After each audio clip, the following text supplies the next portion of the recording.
أعوذ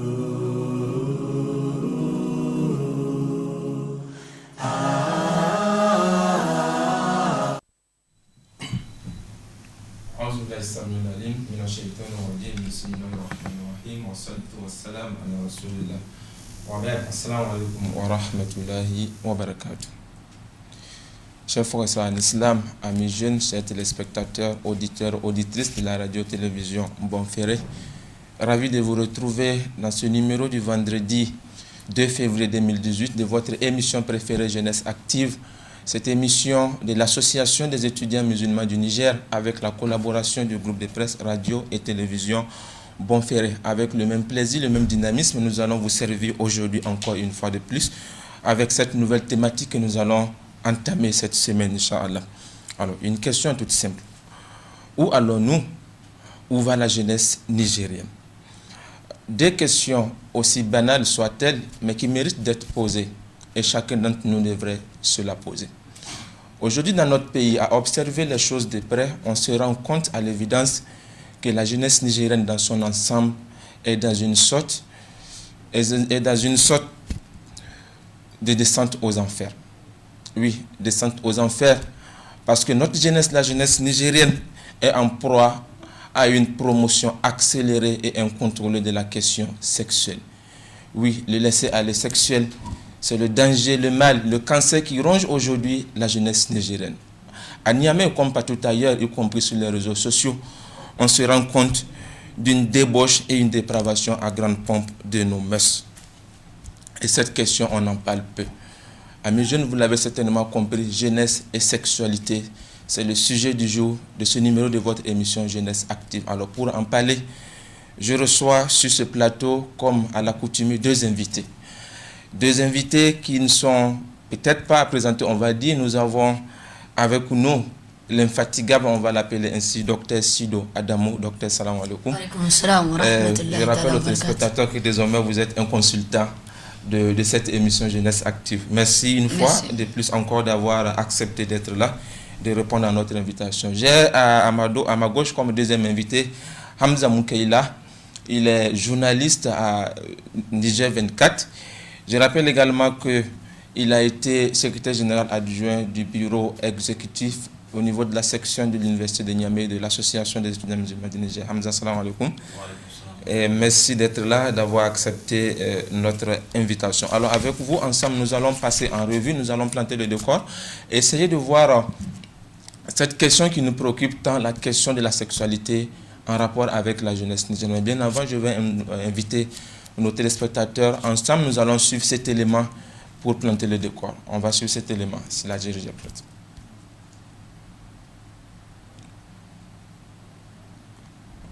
De dire que la société nigérienne est en perpétuelle mutation. Seulement cette métamorphose s'observe aussi dans nos mœurs, et cela de la plus mauvaise des manières. Le dernier acte en date qui fait le tour des réseaux sociaux est cette vidéo de jeune fille dont le comportement jure avec la morale. Aucune de nos foi, éducation ou culture n'admet ces pratiques qui s'enracinent de plus en plus dans notre société. Ces auberges et ces débits de boissons frélatées qui pullulent comme des champignons mettant en danger l'avenir d'une partie de la jeunesse. Ces adolescents et ces mineurs versés dans la prostitution, la drogue, l'alcool et surtout les pratiques lesbiennes et gays qui malheureusement tendent à se légaliser dans notre pays au nez et à la barbe de la société et des autorités. Cette situation doit tous nous interpeller, parents, autorités, leaders religieux et médias. Chacun dans sa sphère de responsabilité doit jouer sa partition dans le sens de combattre toute forme de corruption de nos mœurs. Cette vidéo de ces jeunes filles sans repère n'est que la matérialisation vivante de ces dangers qui affectent gravement notre société et principalement les adolescents, avec parfois le concours d'une catégorie de personnes adultes qui les enrôlent. Si le comportement de la jeune fille nigérienne a atteint ce niveau de dégradation de nos valeurs et coutumes, pourquoi alors une loi pour la protéger? La protéger de qui et contre qui? Au vu du danger qui guette notre société, avec cette dépravation accélérée de nos mœurs, la rigueur de la loi s'impose pour éviter cette descente aux enfers.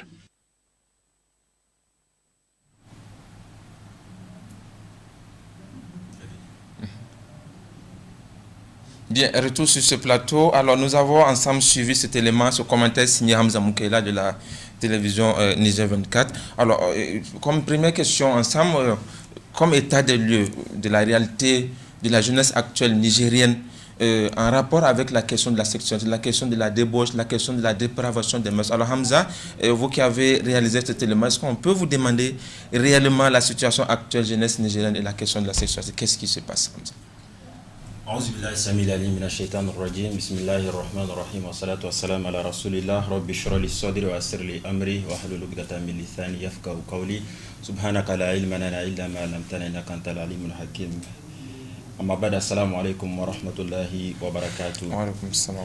Tout d'abord, je vous remercie pour l'invitation que vous nous faites d'assister à cette émission sur ce plateau, le plateau de la télévision Bonferré. Alors, pour répondre à votre question, avant de répondre à votre question d'abord, j'aimerais d'abord répondre à une inquiétude que se fait beaucoup nombre de nos concitoyens par rapport à l'intérêt que cette dépravation peut susciter au niveau des médias. Comme je l'ai dit, le reportage en lui seul résume l'état des lieux de cette dépravation.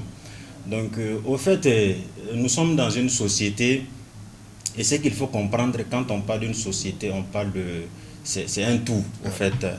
Et à cet effet, le prophète, alayhi salatu wassalam, disait que sa communauté est comparée à un être humain. Un être humain, lorsqu'un organe ou bien lorsqu'un membre est souffrant, c'est tout le corps qui en pâtit. Et cet exemple peut être comparé aussi à des gens qui se retrouvent dans une embarcation à deux niveaux. Des gens qui se retrouvent en bas, d'autres personnes qui sont en haut. Et si, au nom de la liberté de toutes ces deux catégories de personnes-là qui se retrouvent dans cette embarcation, le premier groupe qui se trouve en haut laisse le deuxième groupe perforer l'embarcation, ma foi, c'est tous les deux niveaux qui vont s'écrouler. Oui. Raison pour laquelle cet intérêt que suscite cette dépravation des mœurs, donc nous l'avons réalisé, comme je le disais, parce que le sujet, comme on le dit dans le jargon, a fait le tour des réseaux sociaux. Nous avons décidé de consacrer un reportage sur ça, et par la grâce d'Allah, c'est un reportage qui a beaucoup porté parce que nous l'avons diffusé plusieurs fois, donc ça a permis aux gens de voir réellement ce qui se passe. Ouais. Voilà, donc comme état de lieu, j'aimerais souligner que en ce qui concerne la dépravation des mœurs, l'état de lieu qu'on peut faire, c'est que nous sommes arrivés à un niveau où ça inquiète. Ça inquiète vraiment, parce que sûrement nous allons arriver là quand on va voir les différents types de dépravation des mœurs qui est en vogue actuellement. Nous allons voir ces différents aspects-là, si vous nous permettez, bien évidemment. Hamza, je reste avec vous, et avant de passer à notre cher docteur. Ça inquiète. On aimerait savoir, le public qui est là, le téléspectateur, ceux-là qui nous suivent, les Nigériens de manière générale, aimeraient savoir réellement où se situe l'inquiétude. Quand on prend la jeunesse nigérienne, on est tous unanimes qu'il y a une situation accélérée, une situation extrême de dépravation des mœurs. Maintenant, pour toucher du doigt le problème, qu'est-ce qui inquiète? Merci Zako pour la question. En fait, ce qui inquiète, à l'époque, on se plaignait du fait que c'était des expatriés qui venaient, ou bien elles venaient avec elles la prostitution. C'était elle qui était reconnue pour les professionnels du sexe dans notre pays. Alors, ça inquiète parce que de nos jours, ce sont nos sœurs nigériennes qui s'adonnent à cette pratique. Et pire, nous avons dépassé ce stade-là, nous sommes arrivés à un stade où ce sont même les mineurs qui s'adonnent à cette pratique. Nous sommes encore allés plus loin, on a dépassé ces mineurs-là, ce sont même les hommes, je vous le dis, en connaissance de cause, qui pratiquent actuellement l'homosexualité. Alors, est-ce qu'il faut regarder cette descente aux enfers, comme nous l'avons appelée, est-ce qu'il faut la laisser aller comme ça? Je pense qu'on doit se remettre en cause, on doit s'arrêter un petit temps, regarder ce qui est en train de se passer autour de nous et par conséquent prendre des mesures. Comme je le disais, ça inquiète beaucoup parce qu'il y a plusieurs formes de dépravation. Il y a plusieurs formes de dépravation. Et à l'allure où vont les choses, nous sommes vraiment partis pour mal arriver. Voilà. Parti pour moi, certainement, on va arriver un peu plus loin dans les détails. Réellement, on aimerait savoir cette question de dépravation, son contenu, qu'est-ce qui se passe. Alors, docteur, je viens à vous. On a tous suivi ensemble l'élément réalisé par notre frère de la télévision Niger 24 relativement à cette question de dépravation des mœurs. Alors, vous, à votre niveau, vous êtes membre à part entière de cette frange de la société appelée la jeunesse. Alors, en termes de constat, en termes d'état des lieux, qu'est-ce qui se passe réellement? Comme il l'a dit, qu'est-ce qui inquiète? Je vous repose la même question. Donc. Bien, merci. Avant peut-être tout propos, il faudrait resituer la question. Essayer d'abord de faire une sorte de définition des concepts. Nous allons évoluer pour voir en fait à quel niveau se situe justement le problème.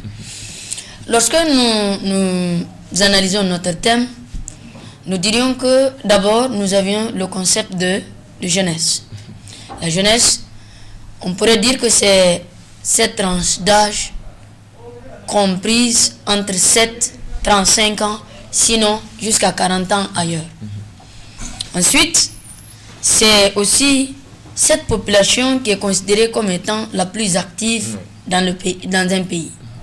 C'est d'une certaine façon aussi la population d'une certaine condition qui malheureusement n'a pas encore atteint une certaine maturité, on pourrait dire économique, sociale, politique, en tout cas à tous les échelons. Oui. Au niveau de la sexualité, il faudrait considérer la sexualité comme étant l'utilisation, l'exploitation ou la jouissance des atouts liés au sexe. Ce n'est pas en ce sens la sexualité qui est mauvaise en soi, donc c'est l'exploitation que nous faisons de cette sexualité qui devient mauvaise. Et aujourd'hui, comme vous l'avez dit dans la question, ce qui fait débat, c'est justement ce que les jeunes font de cette sexualité. Qui, il a déjà planté le décor, le reportage nous a montré un certain nombre d'éléments. Qui doit normalement avoir une sexualité? Quelle exploitation cette personne devrait faire de sa sexualité? Nous savions que c'est une jouissance naturelle. C'est tout à fait un besoin naturel comme se nourrir et autres. Mais il y a des canevas et des mécanismes que les sociétés ont donnés à travers lesquels chacun devrait profiter de cette jouissance. Malheureusement, ce qu'on constate ici, il l'a déjà dit, ça revient à plusieurs niveaux. Et le constat, on l'a toujours vu, on l'a vu tout de suite, il est amer. Amer en ce sens où nous avions 2 ou 3 éléments ou 3 acteurs qui interviennent par rapport à la question. C'est d'abord la jeune fille. La jeune fille, disons, qui n'est pas mariée, qu'on considère comme étant plus ou moins femme libre, indépendante, qui pourrait justement, d'une certaine façon, participer à certains actes pour pouvoir profiter. Les gens ont outrepassé, il l'a dit, on est venu au stade des mineurs, qui s'adonnent justement à de telles pratiques, ou à un certain niveau, à des hommes qui vont avec les autres, comme dans le cadre de l'homosexualité, comme il a dit. Malheureusement, à tous les niveaux, on constate justement que, d'une certaine façon, la jeunesse fait une mauvaise exploitation ou a certainement une mauvaise compréhension de ce qu'il faut appeler la sexualité. C'est une jouissance, c'est vrai, c'est une condition, c'est vrai, mais malheureusement, dans la pratique des choses, on se retrouve à un niveau où la jeunesse, peut-être elle est livrée à elle-même, peut-être aussi qu'elle a du mal comprendre ce que ça veut dire utiliser sa sexualité, peut-être aussi qu'elle a dû construire un niveau idéologique de l'exploitation du sexe qui dépasse peut-être l'entendement de la société et qui fait justement débat. Voilà là où se trouve exactement un peu le problème. Bien, docteur, pour rentrer dans le fond du sujet, nous avons vu à travers le reportage qui vient de passer, on a vu des images, comme Hamza l'a dit, de jeunes filles mineures, de femmes qui sont en train de fumer de la cigarette, nous l'avons vu, des jeunes filles qui sont en train de faire une sorte d'imitation de l'acte sexuel, etc. Alors cela, qu'est-ce que cela suscite chez vous comme commentaire déjà relativement à cette question de dépravation? Ok. Ben, le commentaire, il est assez amer. Ou le constat, du moins je l'ai dit, est assez amer. Lorsque nous voyons notre société aller à ces genres d'extrêmes, c'est que la menace, elle est réelle, elle est patente. Maintenant, ce qu'il faut dire comme commentaire, c'est que ces jeunes, d'une certaine façon, particulièrement ces mineurs, ont à leur façon essayé d'exprimer leurs sentiments, leur goût de la question, leur goût de leur sexualité. Peut-être qu'il faudrait d'une certaine façon reconsidérer le débat et revoir à quel niveau le problème se pose. Ces jeunes filles qui se donnent, comme on dit, comme des vulgaires chiennes, excusez-moi, en rue, ne méritent pas un tel traitement. Nous sommes dans une société organisée, nous avions nos cultures, nous avions nos valeurs socio-culturelles, économiques et politiques. Cela ne voudrait aucunement dire que les gens doivent aller jusqu'à ces seuils. Tomber dans de tels travers, c'est justement perdre tout ce que nous avions comme humanité. Notre personne, ce qu'il y a en nous de personnes le plus minime est déjà parti à volo. Nous avions des gens aujourd'hui, quand vous remarquez la vidéo qui a passé, vous remarquez de la façon la plus dévergondée possible où des jeunes filles simulent l'acte sexuel comme si elles sont dans un acte réel. Il faudrait quand même avoir une certaine outrecuidance, d'être filmées alors elles avaient honnêtement conscience qu'elles étaient filmées. Peut-être que les autres qui étaient dans la rue n'avaient pas conscience qu'elles étaient filmées, mais celles-là, c'est de manière consciente, c'est de manière provocante qu'elles sont en train de simuler l'acte. Alors, comment dire comme commentaire, on aurait dit que nous avions pratiquement perdu l'humain qui existe en nous. Et toute la société, dans son fondement, s'est écroulée à partir de ces choses. Écroulée parce que les valeurs morales que nous avions, que les générations ont construit au bout de centaines d'années, on allait dire. Parce que notre société n'est pas née aujourd'hui, certainement qu'elle ne restera pas à cela. On n'a pas dit que les gens sont des anges qui ne commettent pas de travers, mais aller jusqu'à se faire filmer de manière consciente, de manière, comment est-ce que j'allais dire, provocante, c'est vraiment la fin de toutes les formes de choc. Oui. Alors, je rappelle que la vidéo en question, c'est la vidéo, on va l'appeler la goutte d'eau qui a fait déborder le vase, tout récemment sur les réseaux sociaux. On va en revenir un peu plus avant. Alors, Hamza, je reviens à vous. Quand on parle de dépravation des mœurs, quand on parle de la question de la sexualité en rapport avec la jeunesse nigérienne, comment l'expliquer? Comment l'expliquer? Qu'est-ce qu'on peut appeler dépravation des mœurs chez la jeunesse nigérienne actuellement, dans le cadre bien évidemment de la question de la sexualité? Alors, il faut appeler dépravation des mœurs tout ce qui est en porte-à-faux avec nos us et coutumes. Donc c'est ce qui est appelé dépravation des mœurs. Nous avons, comme le docteur l'a dit, un code qui est bien connu. Donc c'est le code islamique, bien évidemment. Alors tout ce qui est en porte-à-faux avec ce que dit l'islam et ce qui nous inculque notre culture et notre culture et nos coutumes, toutes ces choses-là sont en porte-à-faux avec toutes ces choses-là sont considérées comme étant une dépravation des mœurs. Alors la dépravation des mœurs, elle a plusieurs niveaux en fait. Elle a plusieurs niveaux et on peut la catégoriser aussi en plusieurs catégories. Ouais. Donc j'aimerais dire qu'au fait, au niveau de la dépravation des mœurs, il y en a plusieurs sortes de dépravation des mœurs. Et comme on le dit, c'est la goutte d'eau qui fait déborder le vase. Si nous sommes arrivés à cette situation aujourd'hui, c'est que la société toute entière doit se remettre en cause. Ouais. Ça, c'est le premier aspect. Toute la société doit se remettre en cause. La société dans son ensemble, que ce soit les autorités, que ce soit les leaders religieux, que ce soit même les médias. Est-ce que vous comprenez? Donc, tous, nous devons nous remettre en cause. Et vous savez, cela me rappelle un hadith du prophète alayhi salatu wassalam qui disait, il dit le péché, quand tu commets le péché, il y a une tache noire qui s'installe sur ton cœur. Un péché, une tache. Deux péchés, ça fait combien de taches? Deux taches. Deux taches. Trois péchés, trois taches. Ainsi de suite, jusqu'à ce que le cœur soit scellé. Une fois que le cœur est scellé, en ce moment, l'être humain, il ne voit plus rien. Alors, et c'est ce qui fait en sorte que nous nous retrouvons dans cette situation-là. Il y a eu beaucoup de choses qui sont passées. Je prends par exemple, il y a des pays aujourd'hui, il faut le dire également, au Niger, la loi n'interdit pas la prostitution. Donc ça, c'est l'un des aspects aussi qu'il faut prendre en compte. La loi n'interdit pas, comment on appelle ça, la prostitution. Mais la jeune fille, elle est libre, elle peut se livrer comme elle veut. Elle peut se livrer comme elle veut. C'est ce que ça sous-entend. Si les autorités ont réagi cette fois-ci, c'est parce que nous sommes allés un peu plus loin. Ça a touché une autre frange de la population qui sont les mineurs. Raison pour laquelle les autorités ont réagi. Mais en réalité, la prostitution en elle-même, elle n'est pas interdite. Il y a des pays, par exemple, qui ont interdit la prostitution, parce que ça, tout commence par là.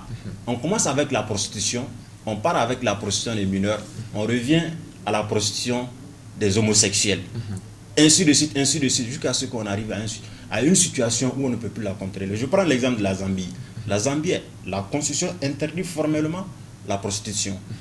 Tout récemment, pas plus tard que hier, comment on appelle, je lisais un article là sur le cas, il y a 2 lesbiennes qui sont recherchées par la police zambienne. Elles ont fait une photo et elles ont publié ça sur les réseaux sociaux et ils ont vu ça, donc la police est à leur trousse. Donc c'est pour vous dire que quand on parle de dépravation des mœurs, il y a plusieurs niveaux et les responsabilités sont vraiment situées, comme je le disais, toute la société doit se remettre en cause. Bien, alors avant d'en arriver aux différents aspects des responsables. Aujourd'hui, on parle de promotion folle de la question de la sexualité. On parle de promotion accélérée, de promotion incontrôlée de la question de la sexualité de la jeunesse nigérienne. Alors, comment l'expliquer, cette promotion incontrôlée de la sexualité? Et je voudrais qu'on mette l'accent au cours de ce débat sur cette question de la sexualité. Je crois qu'il y a une partie de la question de la dépravation des mœurs aujourd'hui. Cette question de la sexualité, comment se manifeste-t-elle chez la jeunesse nigérienne, Hamza? Bien, Zakou, merci pour la question. D'abord, moi, je pense que il y a des aspects d'abord qu'il faut prendre en compte. Comme le docteur l'a dit, il a défini ce que c'est que la jeunesse. Il a défini aussi ce qu'on appelle par dépravation des mœurs. Le premier aspect qu'il faut prendre en compte aujourd'hui, c'est que la majeure partie de cette population-là, ou bien de cette frange de la population qui est la jeunesse, c'est la jeunesse, comme on le dit, c'est la majeure partie de la population. Elle constitue, si je ne me trompe pas, je parle sur le contraire du, comment on appelle ça, du docteur, à peu près 60% de la, comment on appelle ça, de la population. 70%, voilà, 70% de la jeunesse. Donc, cette jeunesse-là, elle est laissée à elle-même. Je m'explique. On prend d'abord notre système éducatif. Aujourd'hui, le système éducatif a fait en sorte que, quand vous prenez par exemple dans les écoles, les élèves vont à l'école à partir de 13h30, c'est la descente. Et ce temps libre-là, de 13h jusqu'à, oh là là, entre griffes, c'est un temps de loisir. C'est loisiveté. Donc la jeunesse, elle est laissée à elle-même. Il n'y a pas un temps pour occuper cette jeunesse-là, ou bien pour l'orienter dans le bon sens. Donc ça, c'est un premier aspect qu'il faut prendre en compte. Le deuxième aspect, c'est que cette jeunesse-là, arrivée à un certain âge, elle devient curieuse. Elle devient curieuse, elle veut tout connaître. Et dans cette tentative de pouvoir tout connaître, elle part jusqu'à connaître ce qui lui est interdit. Et comme il n'y a pas un cadre créé pour l'encadrer, donc elle se laisse aller au fur et à mesure. Et c'est ce qui nous a conduit à cette situation-là aujourd'hui. Nous avons les réseaux sociaux qui sont là. La plupart de ces, comment on appelle ça, de ces formes de dépravation, nous les avons connues à travers les réseaux sociaux. Donc cette jeunesse-là, comme je le disais, elle est laissée à elle. Donc c'est ce qui explique aujourd'hui cette envie folle de, comment on appelle ça, ou bien comment je peux appeler le terme, c'est-à-dire promotion folle, cette promotion folle de la, comment on appelle ça, de la sexualité. Parce qu'on ne l'a pas amenée à découvrir. Elle a découvert la sexualité d'elle-même, la jeunesse.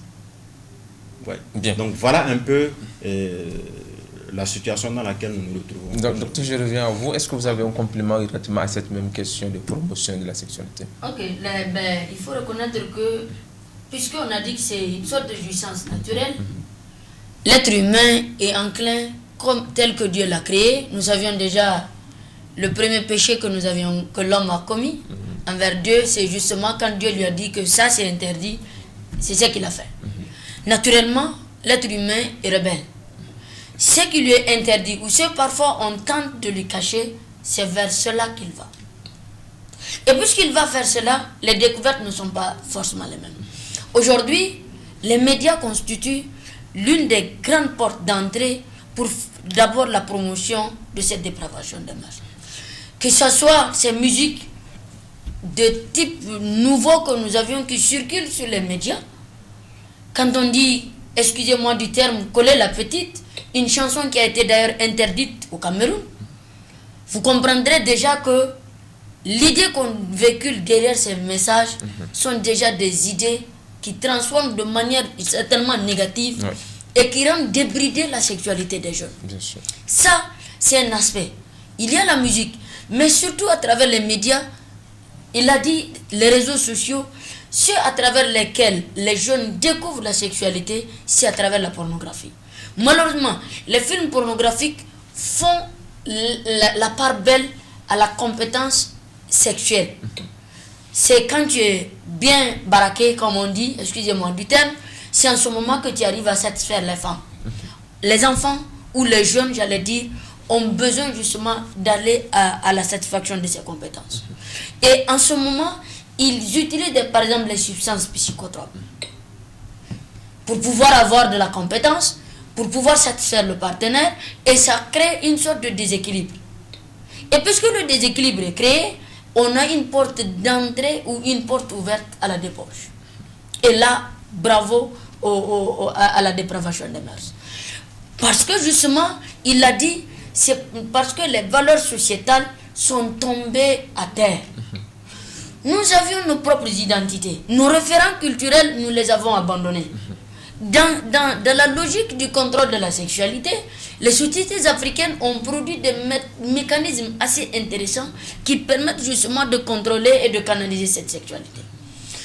Quand vous prenez par exemple, dans la société Zoulou, le mécanisme de contrôle de la sexualité, on met tous les jeunes du même âge ensemble. Vous dormez dans la même case, garçon comme fille.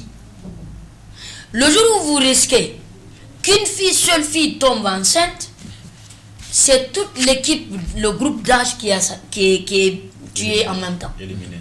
On les tue. Donc, tout le monde prendrait les prédispositions à cause effectivement de cette épée de Damoclès qui plane sur leur tête pour ne pas tomber dans les travers. Ça, c'est un peu, peut-être, on allait dire, c'est l'extrême. Quand vous prenez, par exemple, les sociétés Bambara, ou beaucoup de sociétés, d'ailleurs, africaines, ce qu'on fait, il y a ce qu'on appelle les mariages ou les faux mariages. C'est-à-dire qu'on va donner à chaque garçon du même groupe d'âge sa femme. Et on vous suit à la lettre jusqu'au jour du mariage de la fille, soit par toi ou soit par quelqu'un d'autre. Le jour où on va trouver que la fille est vierge, vous avez une récompense et une sollicitation publique de l'ensemble du groupe. Je crois que cet événement-là a été remis en scène dans le cadre de Roi de Ségou. Dans un des épisodes des Rois de Ségou, ils en ont parlé. Maintenant, nos mamans, dans le temps, c'était ce qu'on appelait le contrôle de la virginité. Quand la fille sortait, il y avait toujours un regard. Elle connaissait déjà si la fille a déjà commencé par connaître, comme on dit, l'homme. C'est-à-dire que si elle a déjà eu sa première expérience sexuelle, elle connaît. Sinon, dans certaines sociétés, il y a déjà des tests qui sont faits sur la fille qui permettent justement de savoir exactement si elle contrôle ou pas. Bien. Ces mécanismes-là, nous les avons abandonnés. On a laissé le champ à deux ou trois éléments. J'ai parlé déjà des médias qui font une promotion exceptionnelle de la pornographie. L'image sexuelle est banalisée au point de faire de ça un truc de vulgaire, un truc de simple, un truc de trivial. En descendant plus bas, On a laissé aussi l'éducation des enfants à quoi? À la rue. La rue qui est la plus mauvaise conseillère. Dans le temps, c'est vrai, dans l'Afrique traditionnelle, on dirait que c'est la rue qui est la deuxième école, sinon la première école de formation de l'enfant. Il va avec le groupe d'âge, il apprend les méthodes, les mécanismes de comportementaux qui lui permettent justement d'orienter sa condition sociale, économique, politique, spirituelle, etc. Aujourd'hui, la rue est devenue autre chose. Troisième aspect, il a parlé de l'école. Aujourd'hui, tout le monde pense qu'en inscrivant son enfant à l'école, il a tout réglé. Or, l'école n'est pas là pour former les gens dans tous ses sens. L'école est là pour encadrer peut-être les comportements déviants. Mais l'école ne peut pas tout gérer, tout contrôler. Malheureusement. Et on se retrouve à des seuils où, bon, toutes les valeurs les plus fondamentales sont foulées aux pieds. Effectivement. Alors Hamza, avant que... J'ai une question. Alors aujourd'hui, quand on prend la ville de Niamey, quand on sort à une certaine heure tardive, on va le dire, à Niamey, on a l'impression de ne pas se retrouver dans un territoire nigérien. Et cela au vu au su de tout le monde. Qu'est-ce qui se passe? Qu'est-ce qui se passe? Ce n'est pas un secret, nous le savons tous. À Niamey, à une certaine heure, aujourd'hui, ça ne va pas. Il y a certains endroits qui sont identifiés, qui sont répertoriés des endroits de débauche originale. Et je pense qu'il faut le dire.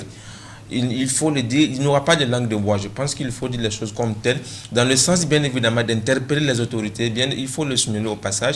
Il y a un conseil des ministres tout récemment, la question a été soulevée, la jeune fille en situation de débauche. Avant ça, par rapport au cas des responsabilités, on va aller. Alors Hamza, les endroits de débauche à Niamey, qu'est-ce qu'on peut appeler ainsi, Hamza? Merci Zakou. Avant de revenir sur la question, j'aimerais rebondir un peu sur un aspect que le docteur a soulevé, que je trouve vraiment très important, la question de la musique. La question de la musique, l'exemple type qu'il a donné, c'est un exemple qui doit faire école. Cet artiste-là au Cameroun, j'aimerais rappeler un peu ce qui a fait en sorte qu'il a même été interdit au Cameroun. C'est qu'il était parti donner un concert dans une ville au Cameroun. Juste après le concert, quelques jours après, on a trouvé dans une école des filles qui sont en train de pratiquer l'acte sexuel, des lesbiennes au fait. Et dans une autre école, on a trouvé des filles qui ont été enceintes par leurs camarades de classe. Et tout ça, c'est l'effet de la musique de cet artiste-là qui a conduit à ces actes. Raison pour laquelle, au fait, on classe les artistes parmi la catégorie des leaders religieux. Parce que l'artiste, quand il sort un morceau, c'est comme un mot d'ordre qu'il est en train de donner à la population. Il a des fans. Et quand un artiste peut se permettre de dire « Olé la petite », même si c'est ta cousine, c'est ta tante, ça veut dire qu'il est en train d'insister. Il est en train d'inciter à quoi? À l'inceste. Et ce qui est très grave. Raison pour laquelle, à l'époque, lorsqu'il avait été annoncé au Niger ici, nous avons combattu son arrivée avec toutes les armes. Et par la grâce d'Allah, il a été interdit de séjour au Niger. Alors, par rapport à votre question, je pense que ça inquiète. Pourquoi je dis ça inquiète, Zakou? À l'époque, on faisait la prostitution, les prostituées, en tout cas les prostituées que nous avons eu à interviewer, que nous avons eu à échanger avec elles. La prostitution était faite pour avoir de l'argent. Il y avait une catégorie de femmes ou bien de filles qui étaient là, qui ont fait de cette prostitution-là leur commerce. Et en contrepartie, elles ont de l'argent. Je vous dis, Zakou, aujourd'hui, ce n'est pas le cas. Raison pour laquelle ça inquiète d'ailleurs. On ne fait plus la prostitution pour de l'argent. 90% de ces prostituées le font parce qu'ils sont devenus des accros. La preuve, cette fameuse vidéo qui a circulé sur les réseaux sociaux, appelée communément Dalobo, excusez-moi du terme entre griffes. Dans la vidéo, qu'est-ce qu'elles disent? Elles donnent à crédit. Elles donnent aussi, comment on appelle ça, en contrepartie de l'argent. Donc ça veut dire qu'on ne le fait plus pour de l'argent. Oui. On le fait juste parce qu'on est devenu accro. On a commencé, on est habitué, on est devenu accro, on ne peut plus l'abandonner. Ce qui fait que même quand le client n'a pas d'argent, on accepte. Parce qu'on a envie de satisfaire quelque chose. C'est devenu un opium pour nous. Deuxièmement, c'est que ça fait l'affaire, une autre catégorie le fait, c'est pour l'argent.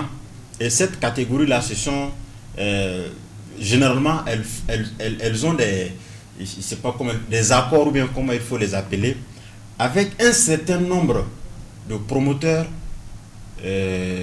d'hôtels. Moi, je ne les appelle pas des hôtels, je les appelle tout simplement docteur, rappelez-moi le terme là, il y a un terme, des auberges. Des auberges. Donc il y a ces auberges-là qui pullulent également au niveau de la ville de Niamey et même au-delà à l'intérieur du pays. Ces auberges-là contribuent également, comme vous l'avez dit, il faut parler sans langue de bois. Oui. Raison pour laquelle je l'ai dit. Il y a des auberges aujourd'hui qui ont des partenaires avec un certain nombre de prostituées. On est même allé au stade où c'est des tontines sexuelles. On parle de ça, tontines sexuelles. Ce que vous voyez. Donc, à première vue, la fille, quand vous l'abordez, la première des choses qu'elle va te dire, l'hôtel c'est à telle somme. L'hôtel c'est à telle somme. Avant même de penser à son prix, elle va te dire l'hôtel c'est 10 000 ou 5 000. La passe. C'est ce qu'elle vous dit. Donc, ce qui nous fait dire que ces promoteurs d'auberges-là ont une part de responsabilité dans cette affaire de dépravation des mœurs. Parce que c'est en complicité avec les prostituées qu'elles le font. Deuxièmement, par rapport aux lieux, comme vous l'avez dit, il y a des lieux déjà qui sont connus pour ces genres de pratiques. Il y a par exemple au niveau de l'échangeur, c'est-à-dire l'échangeur derrière le siège de l'ARTP. Tous ces endroits-là sont connus pour être des endroits de débauche. Il y a, à une certaine heure, quand vous empruntez ces voies-là, vous allez vous croire vraiment... vous allez même penser que vous n'êtes pas au Niger, je vous assure. Vous allez même Et finalement, on a l'impression que c'est une pratique qui est légalisée. Qui est bien légalisée. Comme je l'ai dit, vous savez, le problème c'est quoi? Je l'ai dit, la Constitution n'a pas interdit. C'est là le problème.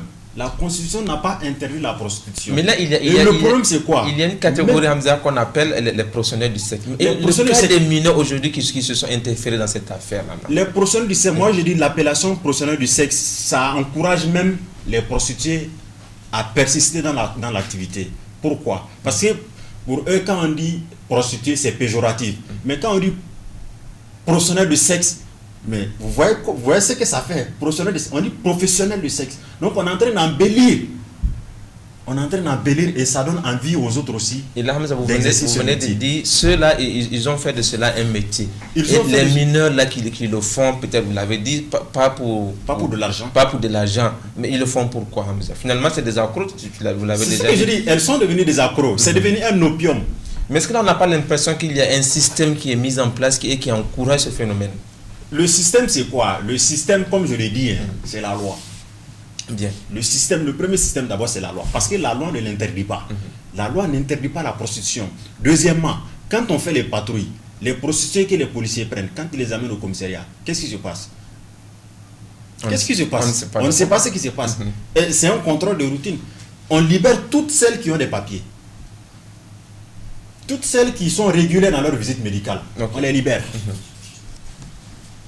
Donc vous voyez, donc c'est un encouragement. C'est un encouragement par rapport à la police des mœurs, au niveau de la police des mœurs. Mais la police des mœurs n'existe que de nom. Est-ce qu'elle a un même bureau? Elle est logée au sein du commissariat central. La police des mœurs. Elle est logée au niveau du commissariat central.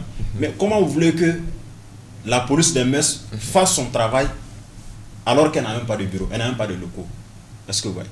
Au niveau du commissariat central, les gens disent qu'ils sont débordés. Quand ils font des rafles, ils amènent les jeunes filles. Il suffit juste qu'elles finissent, comment on appelle ça, le contrôle des papiers, pour voir si la fille n'est pas infectée. Ou même si elle est infectée par le VIH-Sida, est-ce qu'elles prennent leur, comment on appelle ça, leurs produits régulièrement. Mais ça devient un métier maintenant. Donc ça devient un métier. Donc vous voyez, donc c'est vraiment très compliqué. C'est la raison pour laquelle j'insiste sur quelles que soient les mesures qui seront prises, tant qu'il n'y a pas d'instrument juridique pour encadrer, je pense que toutes ces mesures-là seront vouées à l'échec. C'est comme si on est en train de souffler à la fois sur le chaud et le froid en même temps. Parce qu'on veut combattre le mal, mais on ne veut pas l'attaquer à sa racine. Est-ce que vous voyez? C'est vrai, au niveau de la police, il y a vraiment, à travers les échanges que nous avons eus avec eux, il y a vraiment une volonté de pouvoir mettre fin ou même de pouvoir réduire même le phénomène. Mais est-ce qu'il y a un accompagnement? Il n'y a pas d'accompagnement.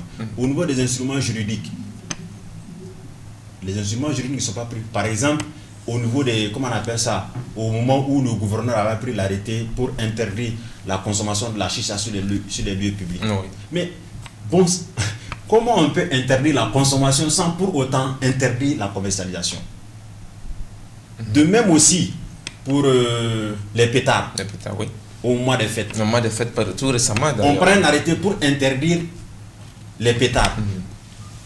Alors que les pétards sont en train d'être commercialisés. Oui. Il faut attaquer le mal par la racine. Par la racine, bien. Et même au niveau de, comment on appelle ça, j'arrive encore, je n'ai pas encore fini, au niveau des mesures qui seront prises. Au niveau des mesures qui seront prises. C'est vrai, c'est des mesures qui sont salutaires, elles doivent être saluées, mais moi je pense qu'elles doivent tenir compte aussi d'un certain nombre d'aspects. Premièrement, j'insiste beaucoup sur l'instrument juridique. Parce que c'est l'instrument juridique seulement qui peut protéger. Tant qu'il n'y a pas d'instrument juridique, on ne peut pas mener une action dans le sens de pouvoir éradiquer ce phénomène. C'est vrai, la décision du Conseil des ministres est là, mais ce n'est pas un arrêté qui a été pris. C'est une instruction qui a été donnée. Il faut faire la part des choses. C'est une instruction qui a été donnée. On a dit d'envisager l'insertion socio-professionnelle de ces jeunes filles. Et là également, la question se pose parce que ça s'adresse seulement aux mineurs. Les autres, ça veut dire qu'elles sont libres de... Je pense qu'on va revenir sur ça plus en détail dans les prochains numéros. Hamza, je pense que nous sommes pratiquement au terme du temps qui nous a été donné. Hamza, on va rapidement prendre ton mot de la fin avant de passer la parole en dernier lieu à docteur. Bien, merci. Par rapport à mon mot de la fin, je dirais que, au fait, beaucoup se demandent pourquoi est-ce que les gens s'intéressent à ce sujet. En tant que musulman d'abord, on doit s'intéresser à ce sujet parce que le prophète dit « n'est pas de nous celui qui ne se soucie pas de l'affaire de ma communauté ». Donc c'est une affaire qui concerne toute la société et ça doit concerner tous les membres de la société. Ça c'est premièrement. Deuxièmement, je pense que les gens, je me rappelle d'une conversation d'un frère sur le net qui s'inquiétait à un moment de l'ampleur du phénomène de l'homosexualité. Et il s'est inquiété sur les réseaux sociaux et il y a une dame qui lui a répondu. Elle lui a dit que ça fait partie de la vie privée des gens, donc il ne faut pas qu'ils se mêlent de ça. Et j'ai beaucoup apprécié sa réponse, la réponse qu'il a donnée. Il lui a dit, mais je m'inquiète aujourd'hui de l'ampleur de l'homosexualité. Tu me dis de ne pas me mêler de ça et que c'est une affaire individuelle, c'est une affaire de vie privée. Et si ton père avait choisi, je m'excuse entre guillemets, et si ton père avait choisi d'être homosexuel, est-ce que tu serais venu au monde? Hamza, rapidement. Alors mon mot de la fin, c'est à l'endroit des autorités, j'aimerais dire qu'il faut qu'ils prennent en compte beaucoup d'aspects par rapport à la lutte, comment on appelle ça, contre ce phénomène-là. Et le premier aspect qu'il doit prendre en compte, c'est d'abord l'interdiction du phénomène de la prostitution. Voilà. Bien, je pense qu'on aura l'occasion de vous retrouver, de vous avoir sur ce plateau pour en débattre un peu plus en profondeur par rapport à cette question de la docteur. Consultant finalement, nous sommes pratiquement au thème du temps rapidement. On va prendre votre mot de la fin aussi à cette question de départ. Bien, qu'est-ce qu'il faut dire pour conclure à ce sujet si passionnant? C'est de dire justement que nous avions une grande responsabilité dans cette histoire. Je crois que c'est facile de dire que les jeunes font, mais il est difficile aujourd'hui de leur trouver les mécanismes aussi pour satisfaire leur libido. Aujourd'hui, au lieu de condamner ces pauvres filles qui ont juste peut-être essayé de provoquer la société, il fallait d'abord commencer par condamner les parents. On dit chez nous en langue, au lieu de condamner le troupeau, il faut d'abord commencer par condamner le berger. Ces enfants-là ne sont pas tombés du ciel, ils ont des parents. Où elles ont des parents? Où est la responsabilité du parent en ce 21e siècle? Qu'est-ce que nous allons dire devant Dieu de cette responsabilité importante qu'il nous a confiée en nous donnant des enfants? Ça, c'est le premier aspect. Le deuxième aspect, qu'est-ce que l'autorité a fait lorsqu'elle disait sur tous les toits que nous ne devrions pas marier nos filles à moins de 18 ans? Qu'est-ce qu'elle a fait pour protéger nos filles, pour ne pas se prostituer avant 18 ans ou après 18 ans? Les gens ne pouvaient pas comprendre le discours. Et voilà là où se pose le problème. Donc, tout le monde, du bas à l'échelle la plus supérieure, notre responsabilité à tous y engager. Ces jeunes-là doivent être encadrés. Et c'est la responsabilité de la société de leur fournir justement les mécanismes.